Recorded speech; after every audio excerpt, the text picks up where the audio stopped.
apapun dan tidak akan bisa melakukan apapun tanpa bapak-bapak dan ibu-ibu sekalian bersama dengan kita. Apa? Terbangunlah persatuan dan kesatuan itu. Segera itu dibangun.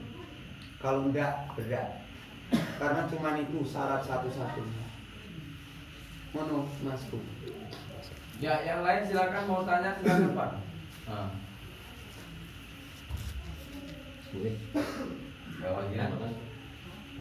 Bapak ini. Apa? Monggo Pak, tidak apa-apa. Assalamualaikum warahmatullahi wabarakatuh. Yang saya hormati Mas Arif. Ya, nama saya Pak Wajidan. Pada malam hari ini kita bertemu di rumah Pak Wahyudi untuk membahas permasalahan tanah kita. Jadi setelah saya dengar pendapat tadi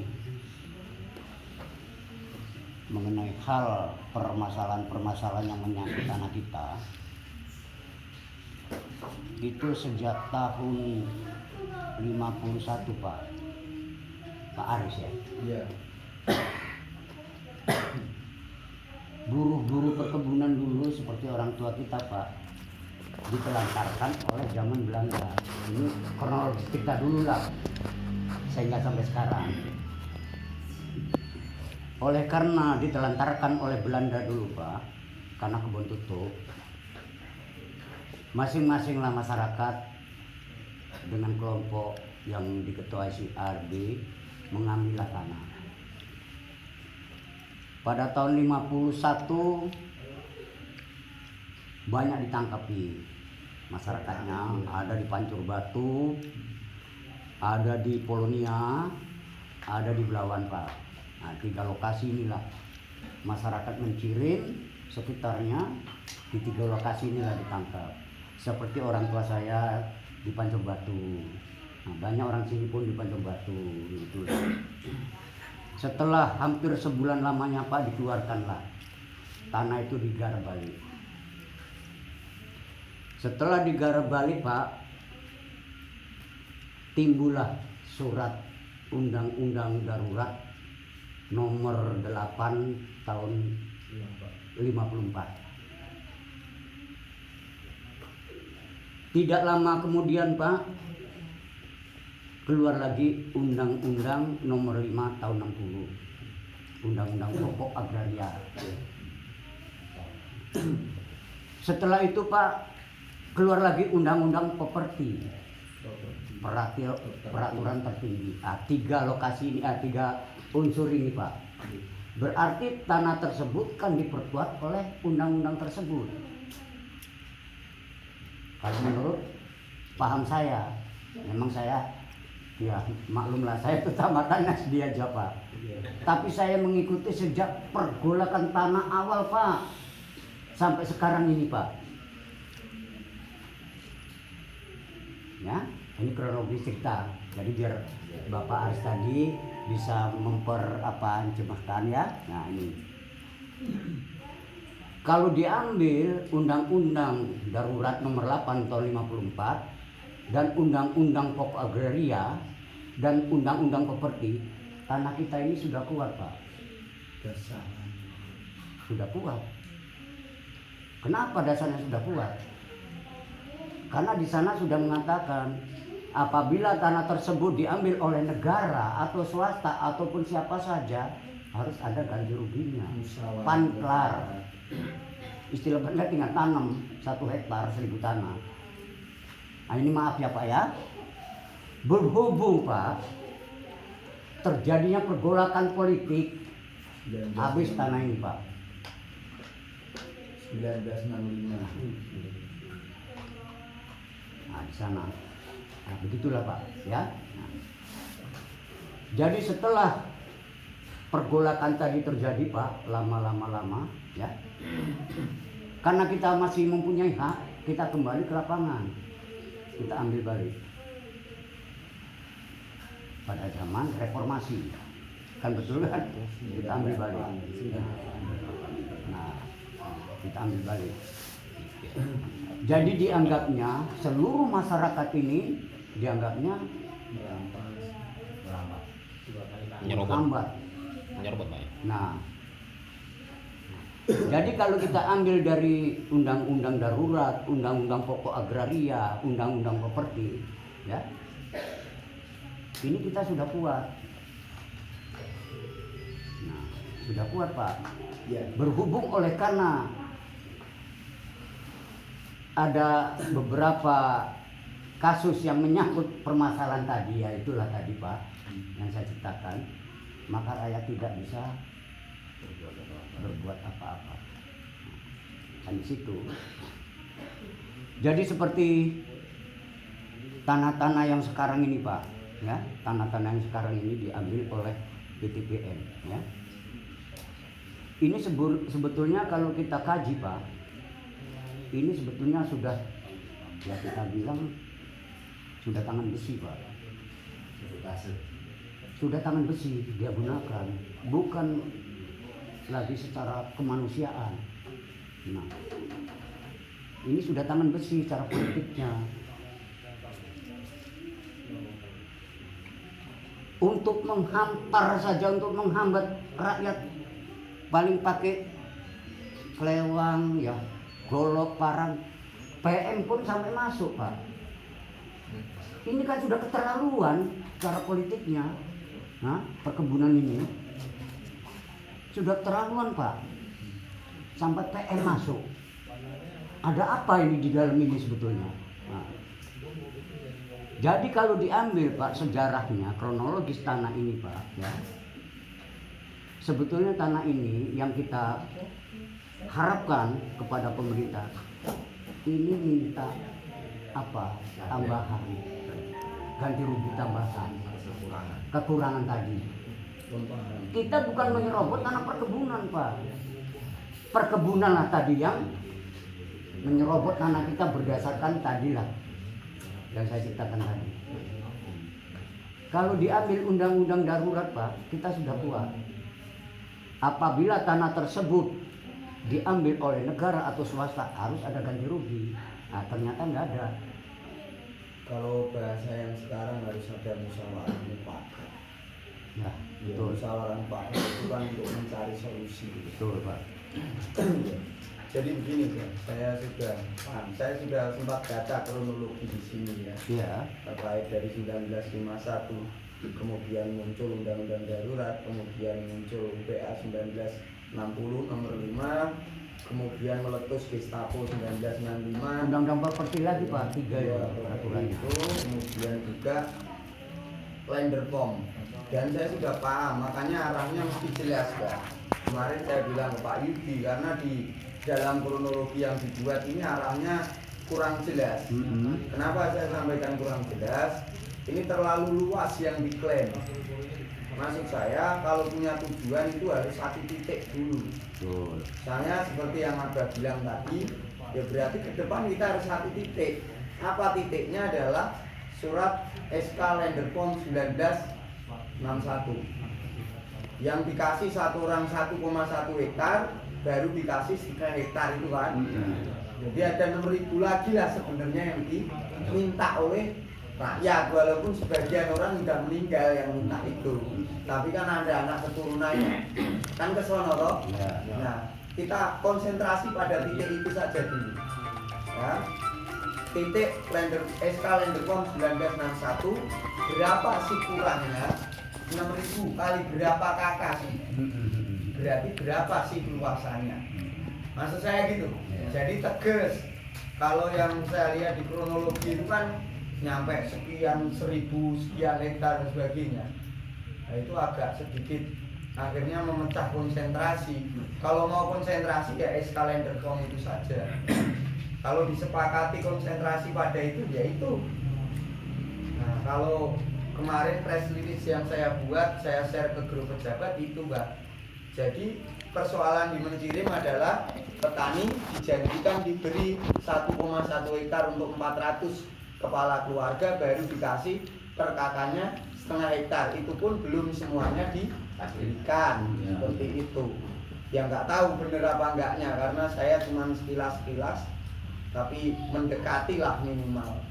Harapan saya kalau itu 400 kakak, kalau kali hektar itu 400 hektar.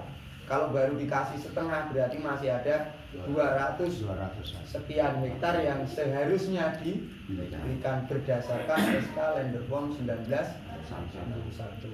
Fokusnya kan itu, Pak. Nah, sekuat apapun itu, kalau persatuan dan kesatuan petaninya lagi-lagi tidak ada, maka yang terjadi kayak 1965. Kan begitu, Pak.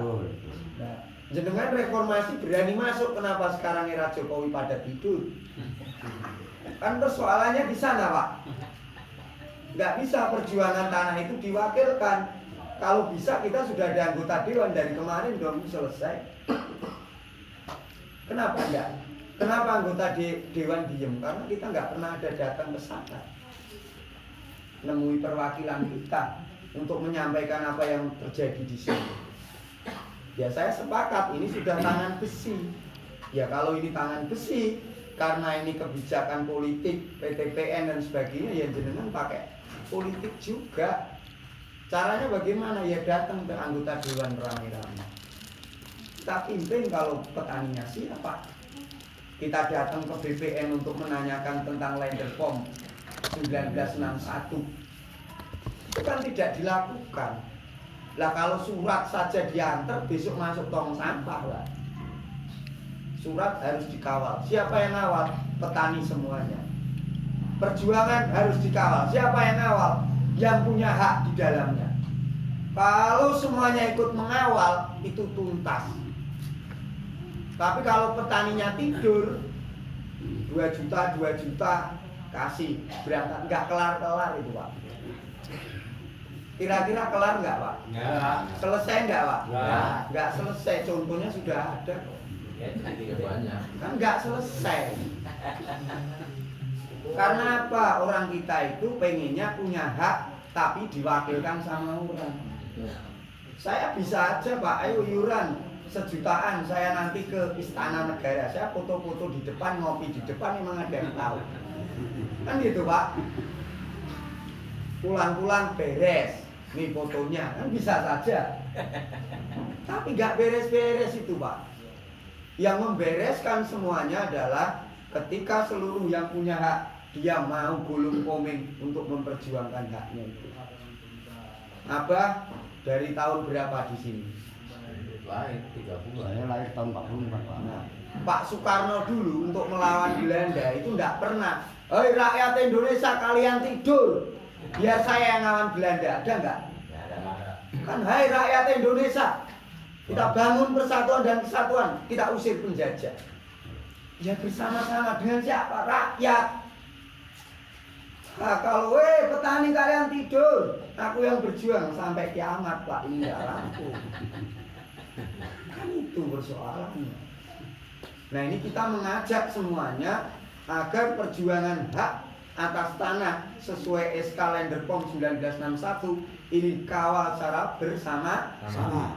Nah, dengan satu wadah, dengan satu senjata, persatuan dan kesatuan. Tidak ada senjata lain kecuali itu, Pak. Duit nggak mempan. Karena PTPN punya duit lebih banyak. Ngono apa? Sebenarnya gini, Pak. Ada bapak dosen orang Mencirin, Pak. Iya. Dia tinggalnya di Jakarta. Itu sudah pernah ngomong, di Mencirin ini sudah tidak ada perkebunan. Sejak dibukanya tadi Undang-Undang Darurat nomor 8 tahun 54. Nah, sudah nggak ada perkebunan. Itu kan cuma ngomong. Ya. Ya, Memang itu kan betul, Pak. cuma ngomong. Kalau berdasarkan aturan itu ya. Tapi apakah kemudian terus amankan? Tidak. Pak Presiden juga udah ngendiko di rapat terbatas. Ex karyawan PT Perkebunan kasih tanah, kasih sertifikat. Itu udah tahun kemarin. Itu Pak Presiden ngomong, Pak, bukan dosen lagi. Dosen. Presiden. Persoalannya petaninya ini nggak ngerti, Pak. Yang diperintah juga diem saja. Lah kan nggak nyampe, Pak. Yang disuruh dikasih pun Diem wae. yang diperintah suruh ngasih diem, wes selesai. Kan gitu Pak. Begitu ada begini bingung. Begitu loh Pak. Nah mau saya kalau presiden sudah perintah, yang diperintah nggak jalan, yang merasa harus diberi nagih, nagihnya kemana? Ada kantornya. Kalau sudah ditagih masih nggak ini, presiden jadi melihat, oh itu belum dikasih, merintah lagi, jadi nanti kasih. Kalau sudah gubernur, presiden, semua udah nggak denger, nggak mungkin kita demo ke kantor Tuhan, karena kita menghadap Tuhan, wis saya mati. Kan begitu kan, istirahat namanya sudah. Makanya kuncinya adalah bagaimana yang diberi, harusnya diberi itu nagih kepada yang harus diberi sesuai perintahnya presiden. Kan begitu Pak. Nah pertanyaan saya, apa bapak-bapak pernah nagih itu? Belum kok. Diwakilkan saja. Apakah perwakilannya benar nagih? Ya. Itu Pak. Benar enggak Pak?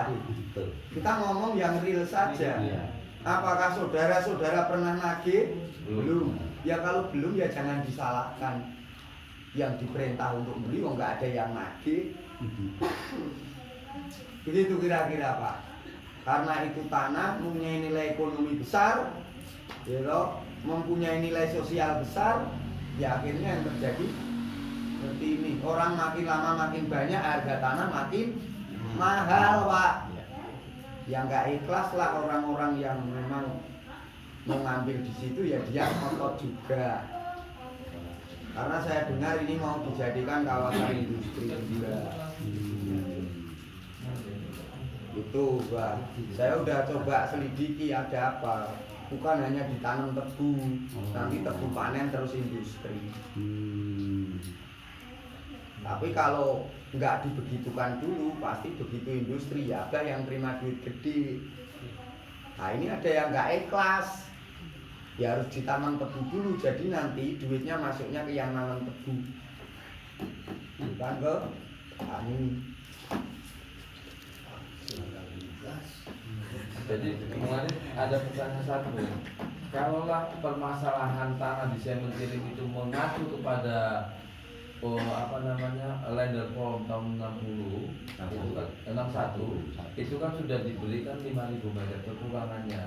Nah jadi kekurangannya itu apakah negara kalau seandainya hadir di dalamnya itu kan, dan tentu kan ada data-data dulu sebelumnya yang mereka berhak untuk menerima. Nah sekarang masyarakat yang kumpul di Sementilin ini mungkin tidak termasuk, ada data yang tidak termasuk di dalamnya, karena yang di data yang di dalamnya itu mungkin udah di Kalimantan lah apa. Bukan di Kalimantan, sudah meninggal dunia saja.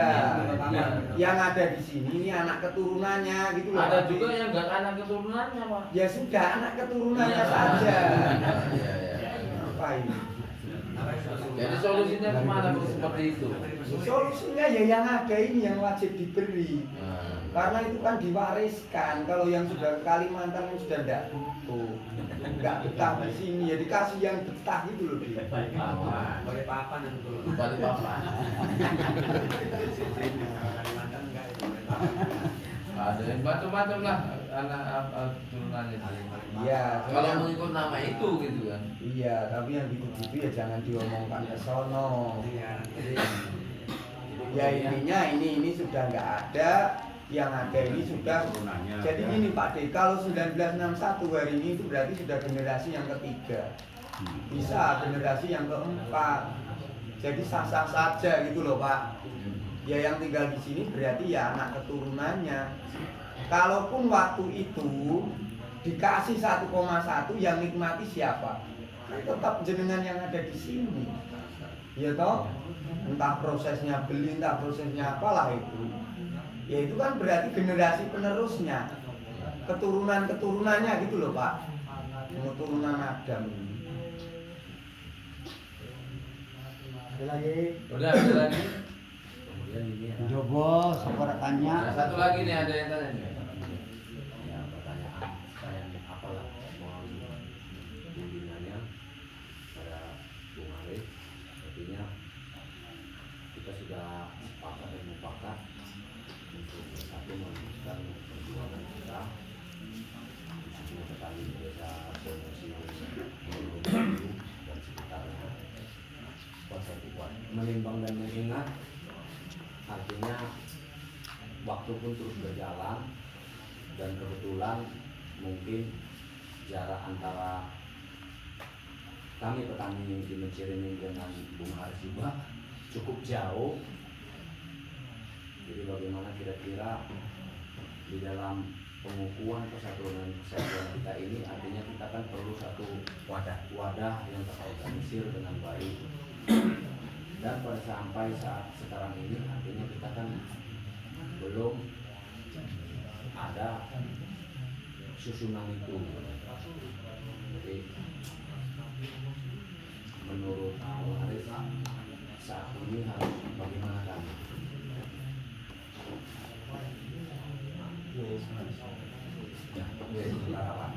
Ya dan dibentuk. Persatuan dan kesatuannya dibentuk, kemudian wadahnya dibuat. Kira-kira bapak-bapak kalau tidak di Mencirim ini perlu wadah perjuangan tidak? Perlu nggak bapak-bapak yang di luar itu? Motor perjuangan namanya Pak. Kalau perjuangan itu harus ada kendaraannya. Pak Presiden itu untuk jadi presiden harus punya kendaraan kan? Iya. Kendaraannya partai. Nah kalau kita petani harus punya kendaraan. Apa namanya? Serikat Petani.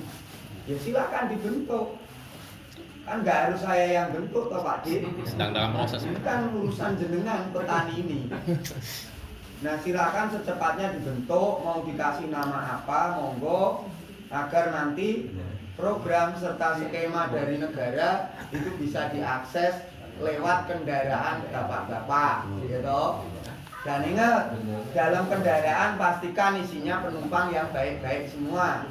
Kalau ada copet diturunkan. Kira-kira gitu. Jadi bapak-bapak, saudara-saudara sekalian, karena udah jelas ya kan, dalam hal memperjuangkan tanah kita ini perlu sekarang di Mencari itu perlu dibentuk wadah. Jadi cocok nggak kita akan bentuk wadahnya Pak? Cocok. Ya. Ya cocok tidak? Cocok. Butuh tidak butuh wadah ini, kita butuh wadah nggak? Butuh ya. Jadi kebetulan pun di sini malam hari ini kita berkumpul bersama, ya kan? Kita harapkan kedepannya dengan adanya wadah-wadah ini, wadah yang sudah kita terbentuk nantinya, kita sudah semakin solid, makin kuat persatuan kita, nggak usah takut, buang rasa was-was itu.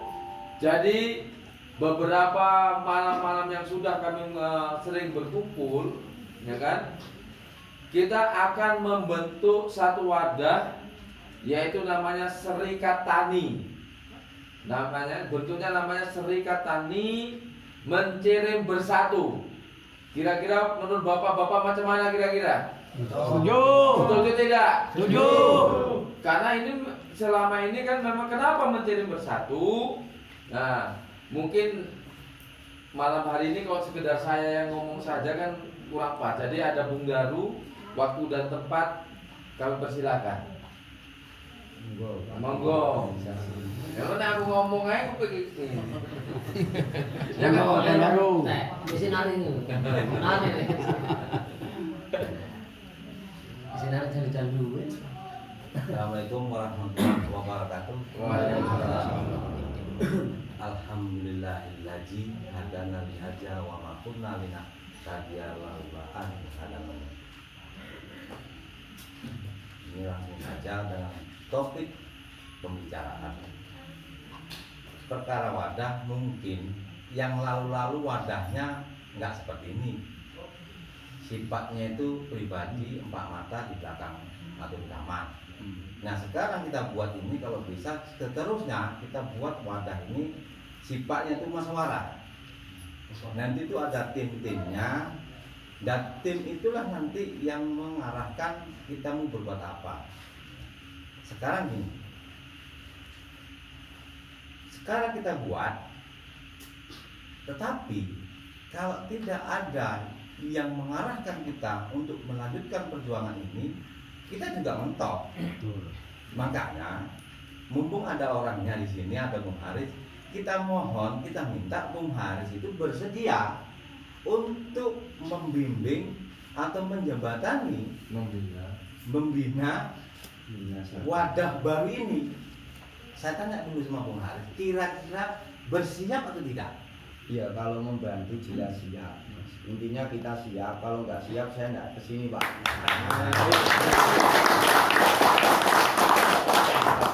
Hidup Bang Haris. Nah, dengan pernyataan Bung Haris itu kita lebih semangat. Kendaraan kita buat, kendaraan kita bangun, Bung Haris siap untuk menjembatani, meneruskan perjuangan ini. Dengan apa? Dengan semangat kita berkonsolidasi, bersatu untuk menjadi kesatuan. Nah, sekarang pertanyaan lagi, masyarakat ini sekarang kan kapan mulai masuk lagi?